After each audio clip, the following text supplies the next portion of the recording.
Holiday stress. Let's have a look at it.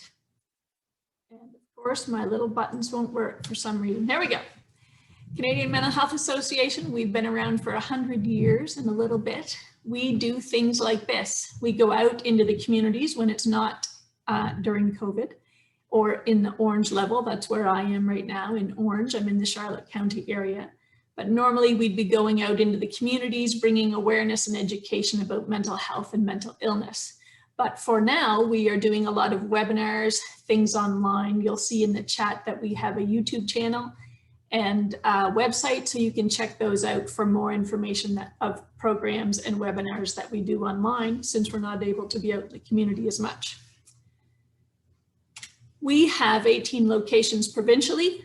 Main offices in Fredericton, Moncton, and St. John. I am one of 14 community program coordinators, folks that go out into the communities and do things like this. We also have a provincial peer support program where we train folks with lived experience to come alongside those in recovery of mental illness, and have been hired on FACT teams and community organizations, things like that. So that's awesome to have when you have someone who has been through it and has done the ups and downs of recovery. It's nice to have that support. And in Charlotte County, we have an employment program called Working Stronger Together. And that is anybody with any type of disability can come to Working Stronger Together, and they can get assistance for, let's say if someone is blind and they need something in Braille, things in Braille, then there could be accommodations made, and those folks help navigate those waters. They also help navigate waters for post-secondary education. They also talk with employers and try to connect folks with disabilities with an employer. So it's a great support program that we do have going. And it's any type of disability. It can be mental illness, it can be a physical disability, any type of disability. So our presentation, holiday stress. What is stress and what does it look like? Well, our poor fellow here in the picture looks like he's pretty stressed. Stress is good, but it can also be bad. We need stress. Stress is a part of life. It motivates us, it inspires us, it gets us moving. If I didn't have stress, I would sit on the chair a lot, or sit on the couch a lot. Stress helps us. So we want to not try to avoid stress altogether. We need some. But when that stress becomes too much and we don't have the resources to cope with that stress, to deal with that stress, then it's too much for us. I want you to think about watching a thriller movie, something that's drama and edge of your seat kind of stuff. Think about how your body feels. Your muscles are tense, your heart rate increases, you might even sweat a little bit just watching a movie. Your digestion slows down, your pupils dilate, adrenaline is released in your body. There's all kinds of things happening in your body. But when that movie is over, takes you a little while, but you eventually come down to your normal coasting rate for your body. Your heart rate goes back to normal, your digestion goes back to normal, your muscles relax, your breathing isn't as rapid, those kinds of things. So if we have too much stress, our bodies don't have the opportunity to come back down to that coasting level. So that's when it becomes excessive. So we wanted to look at the holidays. We can have stress anytime. We can have too much stress anytime. But the holidays kind of make things a little trickier sometimes. It's a time of joy and peace and love, but it's also a hectic time too. So let's have a look at that. Holiday stress, key facts, particular impact on women. And the men are like, what? What do you mean? Women just tend to be the folks that are preparing meals, that are making the grocery list, making the gift list, wrapping presents, planning the parties, those kinds of things. Not always, because there's all kinds of fellas out there that are doing that stuff too. It just tends to fall on women many times. But I think about men having a particular stress in the finance department. Men tend to lean towards the money stuff. Not that women don't, But if there's going to be a stress for a man, that would probably be one of the stresses for him. And of course, it impacts lower income and middle income folks. We don't have enough money during every day, let alone during the holidays, right? The paycheck to paycheck kind of stuff, the fridge broke, the stove broke, you know, different things, the cat needs to go to the vet, all that stuff. But then you add the expense of holidays on there, it can be quite stressful. Emotions run high during the holidays. Of course they do. We have all these other things added on. People are more likely to feel their stress increase than decrease during the holidays because we have all this stuff added on. Holiday stress has a different character. It's a little more hectic. Wouldn't you find? Yes, there's joy and peace, and you tend to see people not as angry in a lineup, or they're more accommodating, that kind of thing. But there's also that, oh, I've got to get this done, unless you're all trying to find the same present for your child, and then it can be nasty, right? But there's a little bit of a different character during the holidays. Workplace stress doesn't disappear. It's still there. You still have the workloads that need to be done. You might have a few office parties or things like that, but the stress is still there of how to take the time off, how much time can you take off? Maybe you needed more time than you're going to get. There's all kinds of stresses that come with that as well. And then of course, during Christmas, we like to sit more, eat more, drink more, all that stuff. And that can add to our stress as well. I'm not saying relaxing is bad, but when we are excessively eating, which we tend to do at Christmas, or excessively drinking, that can add to our stress. So there's triggers during the holidays. We can have too much togetherness. We all love our family and friends, but too much of a good thing, you know, not that great. Not enough togetherness. This year is going to be challenging. There can be loneliness. Doing too much can be a trigger, trying to accomplish too many things in a short period of time. Eating, drinking, and spending too much. And then, of course, seasonal affective disorder. It doesn't really have anything to do with the holidays, except that it happens to be this time of year that it's darker earlier. So we spend more time, we don't have as much sunshine, so that can affect us emotionally as well. Contributing factors to our stress, not just the triggers, but the factors underlying or contributing, can be that Christmas wasn't fun in our childhood. It wasn't necessarily a good time. Those magical moments that you see on TV, that might not have been the case in some people's families. So holidays can be stressful, thinking I've got to face this family member or that family member, or, you know, I totally avoid them at all costs at Christmas, or whatever it might be. We tend to try to maintain that holiday cheer and ignore what's really going on inside. And that's challenging, to put on that smiley face if you're really struggling. Facing the loss of a loved one. If you've lost someone and this is your first Christmas without them, or your second, or your third, or your fifth, or your 10th, it can be very challenging. The holidays are hard when you have lost someone that you used to enjoy spending the holidays with. Unrealistic expectations of family and friends. We're not all those Hallmark movies. We're all different. We all have unique challenges in our families and in our friends and in ourselves. So we've got to be aware of those unrealistic expectations. Having an expectation that you should feel good. I hate the word should. We should just toss that out of our vocabulary. Should do this, should do that. It's not the greatest word. Being away from family and friends, that's a toughie. Feeling isolated from others. Definitely during COVID, we're feeling that. So these are all contributing factors to our holiday stress. At Christmas, we tend to, yes, there's the love, the joy, and the peace, but it's a time of reflection as well. You're looking back at those Christmases past, or you're looking back at this past year, 2020. Oh, my stars, hoping next year will be better, you know, that kind of stuff. It can be a time of looking at those losses or disappointments. Coping with changes in family obligations. If someone has just gotten married in your family, maybe they're going to go to their partner's family for Christmas instead of joining you folks for Christmas. Although during COVID, we're not sure how that'll work out, but that changes the dynamics of Christmas. Or what if there was a divorce or a separation? That changes the dynamics. And of course, to cope with all this stuff, often we would drink more alcohol. So how do we make changes? How do we see these triggers? We see these underlying factors, those kinds of things. What do we do? Well, let's look at what the holiday season means to us. What are we celebrating?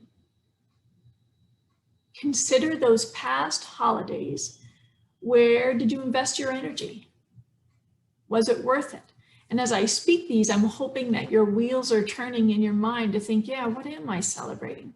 What is my purpose for Christmas? And what have I done in the past? What are the things that we've done that flopped?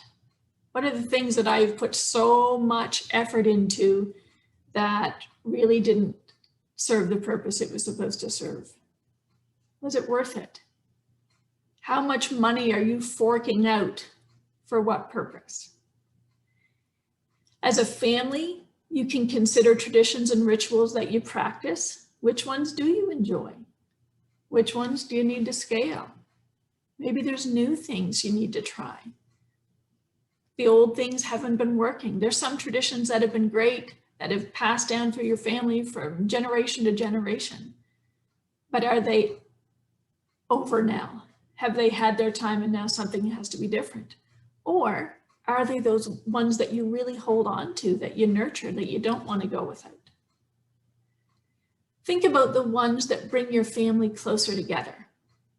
Sometimes those simplest rituals are the most meaningful, and it's okay to reevaluate the past traditions and let them go.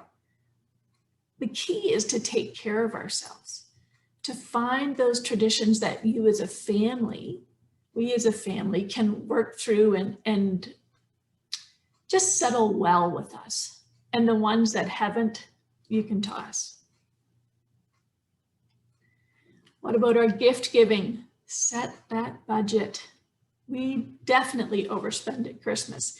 I have a friend that came from Holland a few years ago, and she's like, I can't believe what you people do here for Christmas.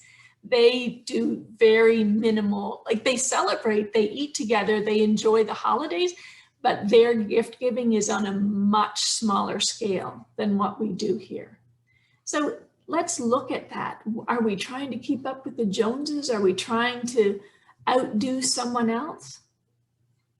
Don't equate love with the cost and quantity of gift. It's not the same. Because you think about it, what is a meaningful gift to you?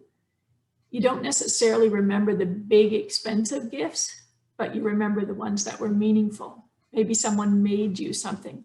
My grandmother always wrapped our Christmas gifts that she gave us in wrapping paper, or excuse me, not wrapping paper, wallpaper. When she would have leftover wallpaper from the years in the past, or she'd collect it, she'd go to the secondhand stores and get wallpaper, and she would wrap our presents in wallpaper. I remember that. I don't remember the gifts, but I remember the wallpaper, so it's funny. So don't equate love with the cost and quantity of the gifts. Consider giving the gift of your time and service. Ask people what they want instead of searching for the perfect gift. Shop early so there's more selection. Of course, great idea, but who does that? Come on, there's a handful of people. So we end up being in the mall at 5 o'clock when the traffic is high and the lineups are big. If we can avoid that, it's best to avoid that. What about homemade gifts? The internet is full of ideas for homemade gifts. And then of course we can shop on the internet, shop local on the internet. Entertaining. Who says your house has to be perfectly clean or decorated? Come on, who really notices that? I have friends who, I have two ends. One friend is like the beautiful glassware is out, it's elegant, it's decorated perfectly. And then I have the other friend who is like, yeah, come on in, just move the dog over off the couch, he won't bother you, that kind of thing. But I enjoy both. I love both. It's the friendship, it's the connection. It's not about the house being clean or not clean. Who says you need to serve a gourmet meal? Those of us who don't cook well are not. That would cause me enormous stress to have to cook a gourmet meal. I've made a turkey like once in my life, and that wasn't by myself. So for me, making a gourmet meal, that's going to cause me a very high amount of stress. So I don't do that. I invite others to bring their favorite dish as you can, right? Invite others to join in. It's not us making sure everybody's needs are met. Use paper plates. I'm all about a paper plate. I love a paper plate. I do recycle them, but I love a paper plate. And buy prepared foods. You don't have to be that homemade gourmet kind of a thing. If it's not your area, go for the prepared things. Cook and freeze foods ahead of time. Those of you who do that, good for you. Again, not one of my skills, but those who are good at that, go for it. Organized, ready, good for you. It does take the stress off, there's no question. I just don't have that skill. I have to work in other areas. So think simple and focus on the purpose of the get-together. What are you celebrating this year? Why do you celebrate the holidays? Keep it simple. And so in order to keep things simple, we need to take care of ourselves. We need to get the proper rest. We need to exercise. We love to sit on the couch. We love to watch those Christmas movies, the Hallmark Channel, whatever that is. We love to do that this time of year, but it's so important for us to be moving. So keep that as a part of your routine. You'll have more energy through the holidays if you exercise.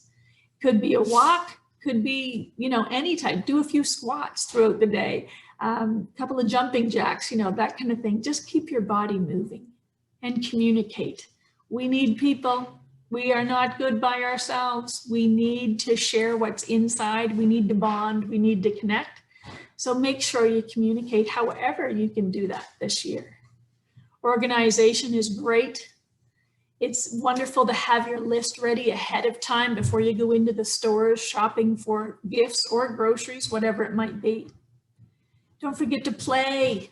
Play is an important part of our lives. We tend to forget it. We're so busy working. We're so busy taking care of other people's needs that we forget to play. Make sure you play. When my kids were younger, they're both older now, adult men, they would be like, come on, Mom, go outside and slide with us. This would be in the wintertime, of course. Go sliding, please, Mom. And I'd be like, I don't want to. You've just done the whole day of work. You've done dishes, supper, all that stuff. You'd be like, no, I don't want to.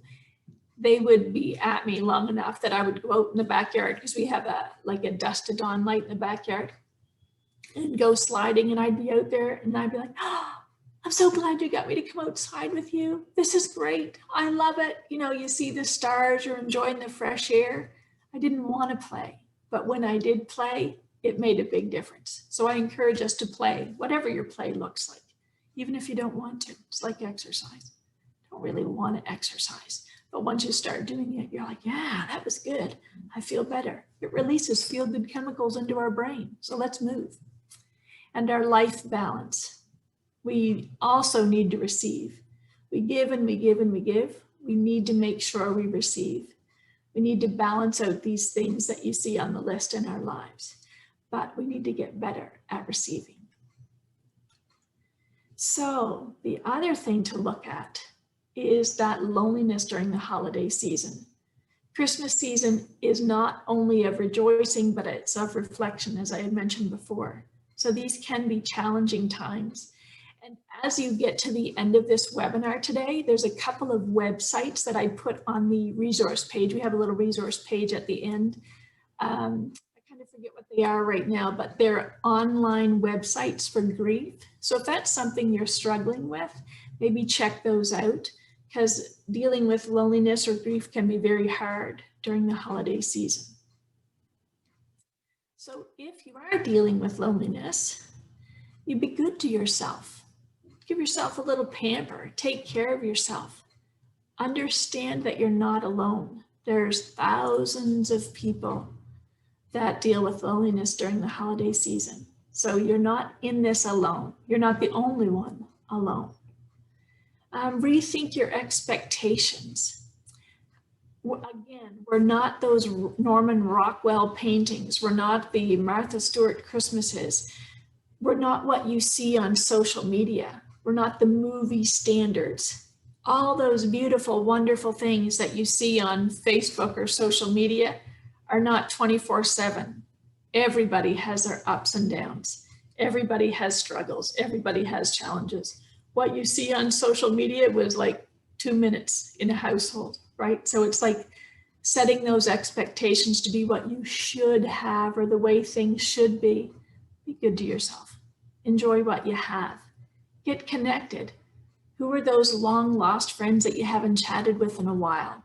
Who's your neighbor? Chat with them.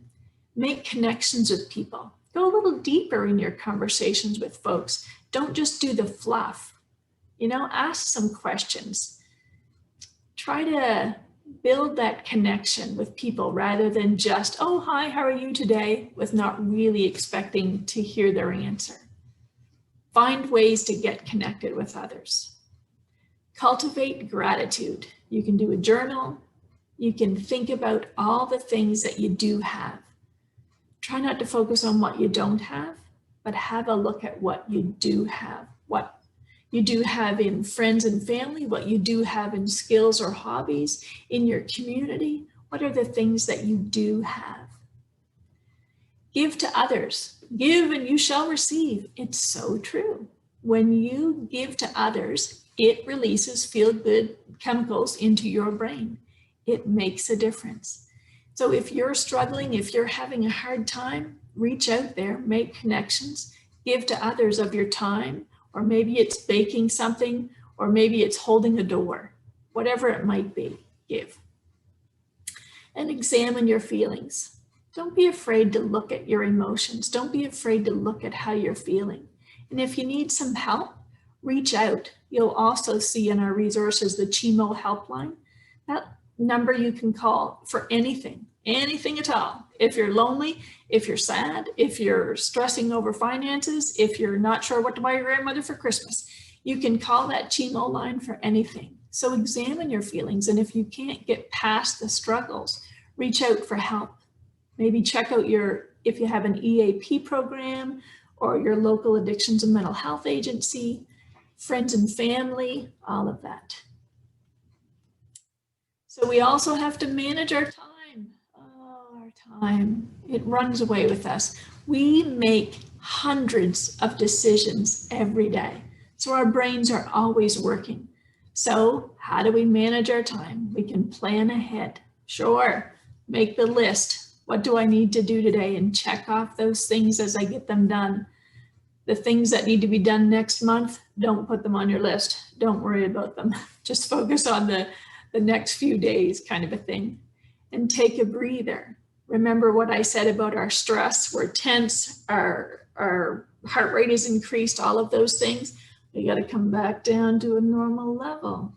Breathing is excellent for that. So when we say take a breather, yes, remove yourself from all the hubbub, all the hectic stuff, and breathe. Breathing releases, tells your body to relax, helps your body come back to that normal state. So definitely take a breather. Learn to say no. I used to practice in the shower. Thank you, but no, because I was never good at saying no. It was something of, oh, I must make sure other people's needs are met. Sometimes we get caught up in that. And I had to practice saying no. Oh, thank you, but no. Oh, no, thank you. I'd often say to my kids or nieces or nephews, oh, I love you, but no. And so it kind of sticks. They know that that's my line. Oh, yeah, she's going to say I love you, but no. I do love them, but no. Right? So be prepared and be ready with your no. Learn how to use it. Be prepared for conflict. You don't have to engage in it, but be prepared for it. Take a deep breath first. You don't have to fix or change or solve someone else's problems. You just need to breathe. So you might need to breathe a few times without engaging in that conflict. Maybe it's something you have to come back and revisit. But be prepared. You get the whole family together in one room, there can be conflict. It's the way it is. And turn up the tunes. Oh my stars, 'tis the season, right? Whenever I'm cooking supper, because supper's not a thing I enjoy, I turn on the Christmas music and I dance while I'm cooking. It makes me happier. So I encourage you, turn on the tunes. And don't abandon your healthy habits. So we need to exercise, we need to sleep, we need to make good choices with our food. We need to not overindulge in food and alcohol and other things, right? So we need to keep our healthy habits. So let's not let the holidays become something we dread. Let's take steps to prevent the stress and the depression that can descend on us during the holidays. So we're going to take those breathers. We're going to enjoy ourselves. We're going to look at those things that can cause us anxiety or stress. We're going to recognize those triggers, financial pressures, personal demands, and then we can combat them before we have a meltdown, right? We can say no. We're allowed to say no. You get to decide who you want to spend your Christmas with. You get to decide who you buy gifts for. You don't have to do what people expect of you. You can make those choices yourself. So with a little planning and some positive thinking, remember, let's look at our glass being half full, because we can't live a positive life with a negative attitude, right? So let's look at our lives with the glasses half full and find peace and joy during these holidays. Let's take care of ourselves this holiday. Let's do things, we might not be able to change everything this holiday, but there might be slight things that we can change that improve things for us. So let's be aware of that stress and be proactive with it. So to recap, we're going to acknowledge our feelings. We're going to be realistic. We are not Norman Rockwell paintings.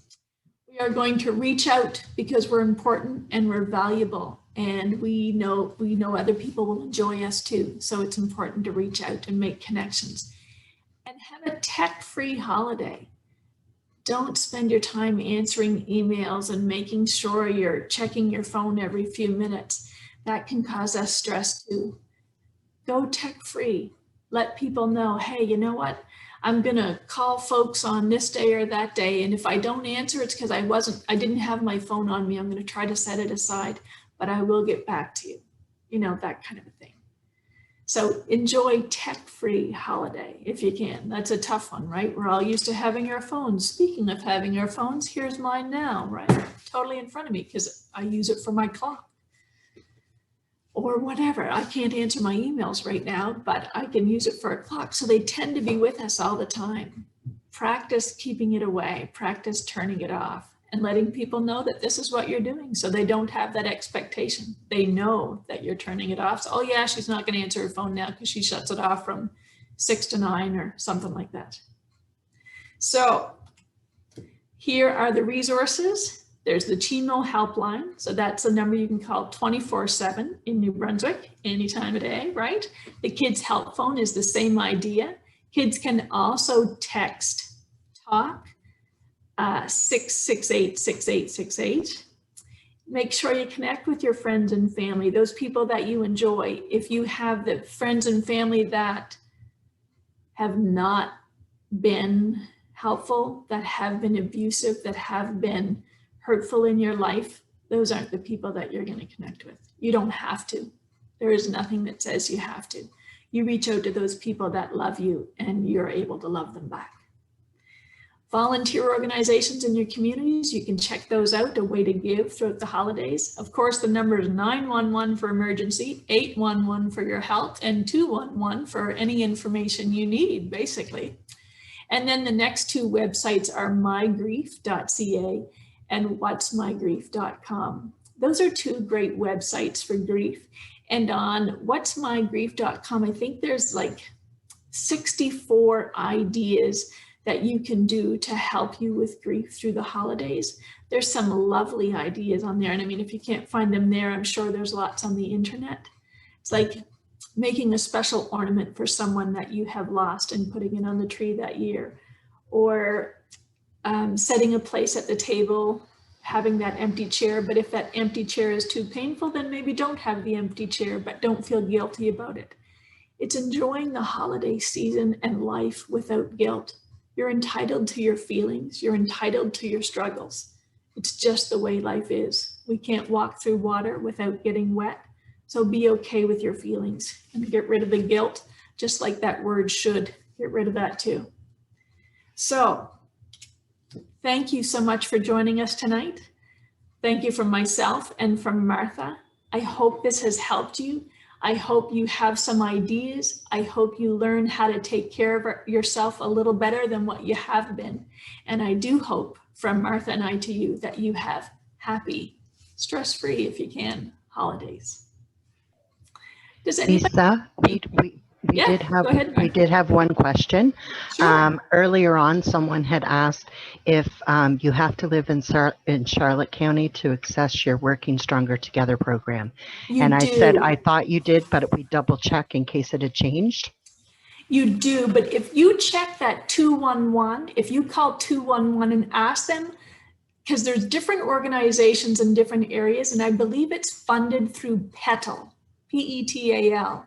So if you call the 211 number and ask them for that same type of service, it might not be called Working Stronger Together, but it is funded through PETAL, so they can give you the direction for your community for that type of service in your area. It just happens that Working Stronger Together has been, our CMHA organization has taken that contract for the Charlotte County area. I'm not sure why that is and not the other areas, but it just happens to be the way it is. So you can check that out with the 211 number. Any other questions out there in online land?